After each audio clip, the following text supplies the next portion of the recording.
bienvenue sur ma chaîne. Aujourd'hui, je vais te parler du dernier roman de Bernard Werber. Il s'agit de La Valse des âmes. Alors, publié en papier chez Albin Michel, mais moi, du coup, je l'ai découvert sur l'application Nextory. C'est une application que j'aime beaucoup. Alors, c'est pas du tout un partenariat. C'est une application que j'aime beaucoup qui me permet du coup d'écouter des livres audio tout en faisant mes coloriages à côté parce que voilà, j'aime ça. Et donc du coup, Bernard Werber, c'est un auteur que j'avais déjà lu à l'adolescence avec son roman Le Papillon des étoiles et le premier tome de la saga des fourmis. Ado, j'avais bien aimé, mais sans plus. Là, je voulais voir un peu, grâce à Nextory aussi, ça me permet de découvrir plein de livres. Et je voulais voir si, à l'âge adulte, ça matchait encore avec Bernard Werber. Et tu verras tout au long de cette vidéo, il y a du bon, il y a du moins bon. J'ai beaucoup de choses à dire. Alors, sans plus attendre, on y va. Donc, le résumé de La Valse des âmes, il s'agit du personnage d'Eugénie, qui est étudiante à la Sorbonne. Elle est issue d'une famille d'enseignants.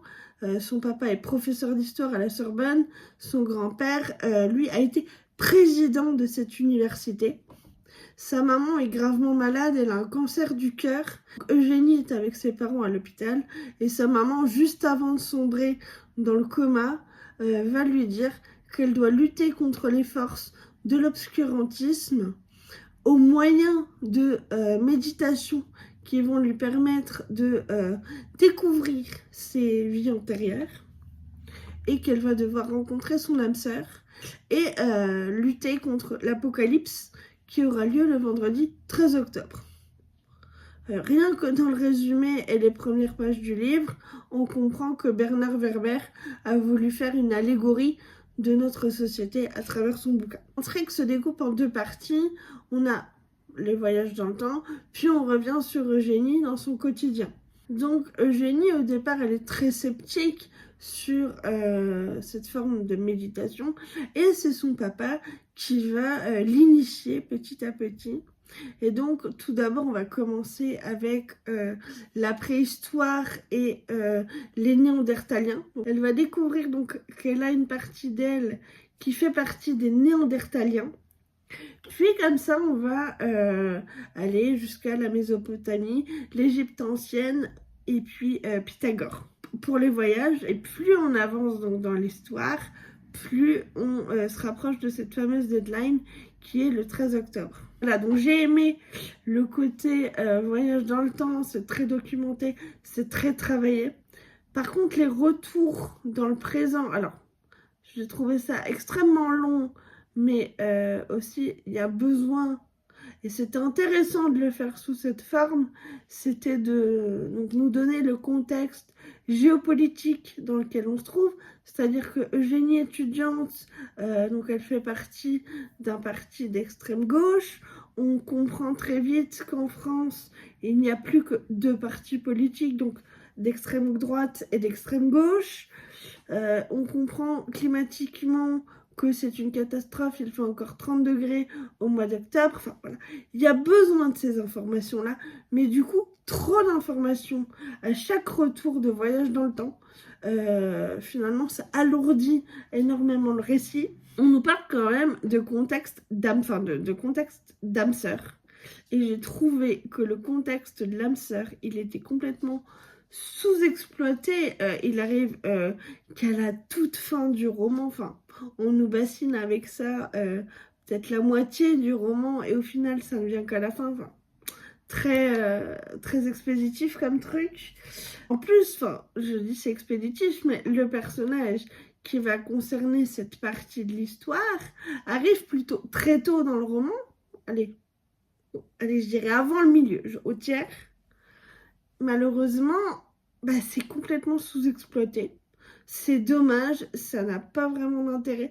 Soit le personnage, il fallait le faire entrer beaucoup plus tard, soit, si le concept, à mon sens, devait être mieux exploité, le faire beaucoup plus tôt. Alors, je reprends. Autant l'intrigue jusqu'à l'apocalypse m'a intriguée, m'a captivée, ça m'a vraiment intéressée. Autant la deuxième partie, lorsqu'on comprend, on nous explique qu'en fait Eugénie, parce que du coup elle arrive à déjouer l'apocalypse, petit spoil, et sa maman du coup se réveille, enfin le chirurgien, enfin l'oncologue chirurgien à l'hôpital va donner énormément d'informations à Eugénie qui va pouvoir aussi l'aider dans cette recherche de lutte un peu contre l'apocalypse. Et quand sa maman revient à elle et qu'effectivement les soins ont marché et qu'elle n'est plus malade et qu'en fait on comprend que la maladie de la maman était liée à cette fameuse apocalypse, à cette fameuse lutte contre les forces de l'obscurantisme, chose qui m'a fait assez rigoler d'ailleurs. C'est très cliché dans les voyages dans le temps, ce genre de choses. Quand la maman d'Eugénie lui explique qu'en fait elle pouvait communiquer avec ses vies antérieures, qu'elle pouvait empêcher certaines choses d'arriver, là aussi c'est sous-exploité et c'est complètement dommage puisqu'au final chaque vie antérieure se termine par un jugement d'un archange. Enfin il y a plusieurs archanges et ils vont juger et donner des points à l'âme qui vont permettre de ressusciter de telle ou telle manière. Et en fait à un moment donné Eugénie va découvrir qu'elle a été un homme dans une vie antérieure, pas n'importe lequel. On voit déjà le melon de Bernard Werber arriver, puisqu'il s'agit en fait de Pythagore. Alors là, ça m'a fait lever les yeux au ciel, je vais le dire clairement. Pourquoi une femme n'arriverait pas à mener quelque chose? Faut que ce soit toujours un homme. Mais dites donc, Bernard Weber, c'est un petit peu sexiste tout ça là. Moi je suis pas d'accord avec ça. Pourquoi est-ce que parce qu'elle est Pythagore, forcément elle réussit? Ça aurait été une femme lambda, aucun intérêt. Mais pas oublier, il y a certaines femmes dans l'histoire qui ont réussi à faire beaucoup de choses. Et ça, voilà, je trouve, j'en rigole, hein, c'est vraiment, enfin, je rigole, mais je rigole jaune. C'est-à-dire que il a un petit peu occulté, voilà, que certaines femmes dans l'histoire ont réussi à faire des choses, à débloquer des choses, à être en avance sur leur époque, sur leur temps, et que voilà, moi je trouve ça assez sexiste de dire, elle y arrive parce que c'est un homme en fait. Non, je suis pas d'accord. Ça, c'est un truc, voilà. Et donc, ensuite, sa maman lui avait expliqué un concept de bibliothèque où les destins sont écrits, fameuse bibliothèque akashique. Bon, alors la discussion avec les archanges, les anges, là j'ai complètement décroché. Voilà. Clairement, parce que c'est complètement tiré par les cheveux. Donc c'est-à-dire que Eugénie, donc sous forme de méditation, se retrouve dans cette fameuse bibliothèque avec des anges où elle voit le destin s'écrire au fur et à mesure. Bon, voilà. Et en gros, parce qu'elle n'a toujours pas trouvé qui était son âme sœur, hein, c'est quand même un peu ahurissant à la toute fin de l'histoire qu'on en arrive là. Donc les archanges lui disent ouais mais on peut pas t'aider, il faut que tu comprennes par toi-même. De toute façon les humains quand vous êtes amoureux c'est pour partager vos névroses. Enfin ça part beaucoup trop loin, ça part un peu dans le jugement de l'humanité, aucun intérêt. Alors l'archange finit par faire comprendre à Eugénie que parfois ils interviennent sous forme de signes. Alors t'y crois ou pas, hein, c'est comme moi, hein, voilà, chacun ses opinions là-dessus.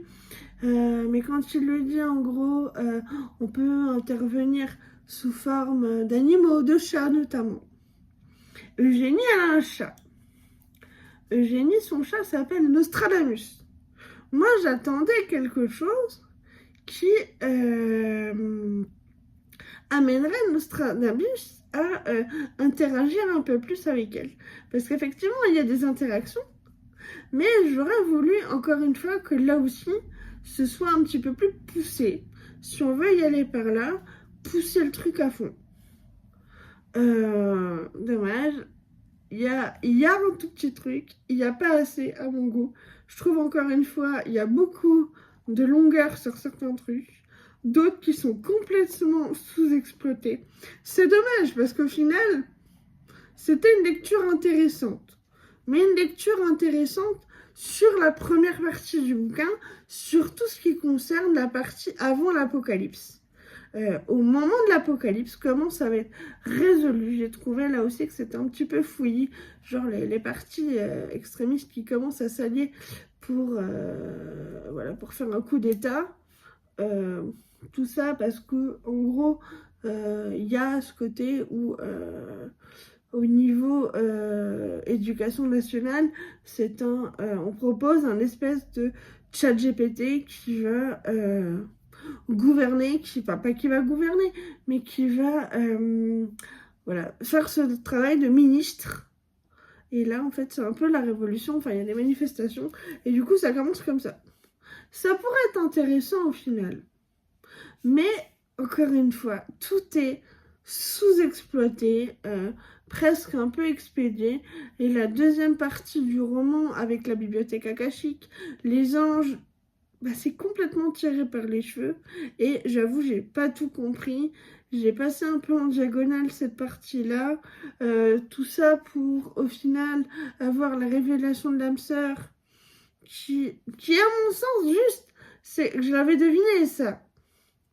Mais, encore une fois, sous-exploité, voilà.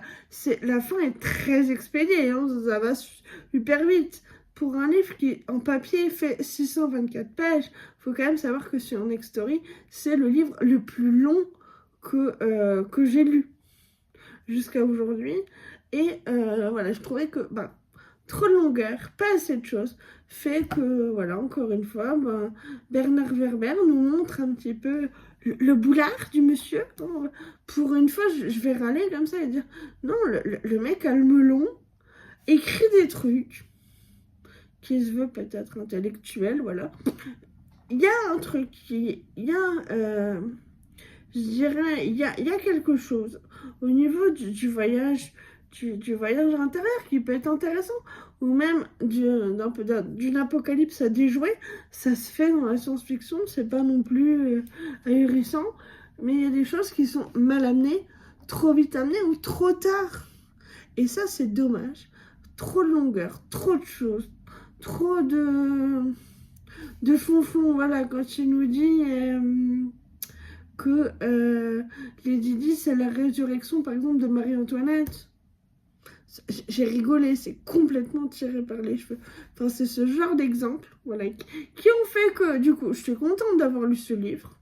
C'était intéressant. Mais c'est pas un livre qui va me marquer. Et j'aime bien faire des vidéos YouTube où, justement, on parle pas forcément de livres qu'on a appréciés. Alors, je suis pas en train de dire je descends Werber pour descendre Werber. C'est vraiment pour dire, voilà, j'ai lu ce livre, j'ai apprécié telle et telle chose.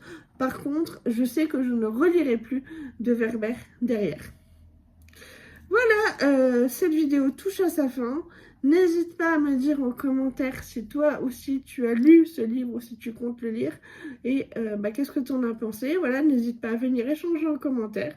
J'espère que cette vidéo t'aura plu. À bientôt, bye bye!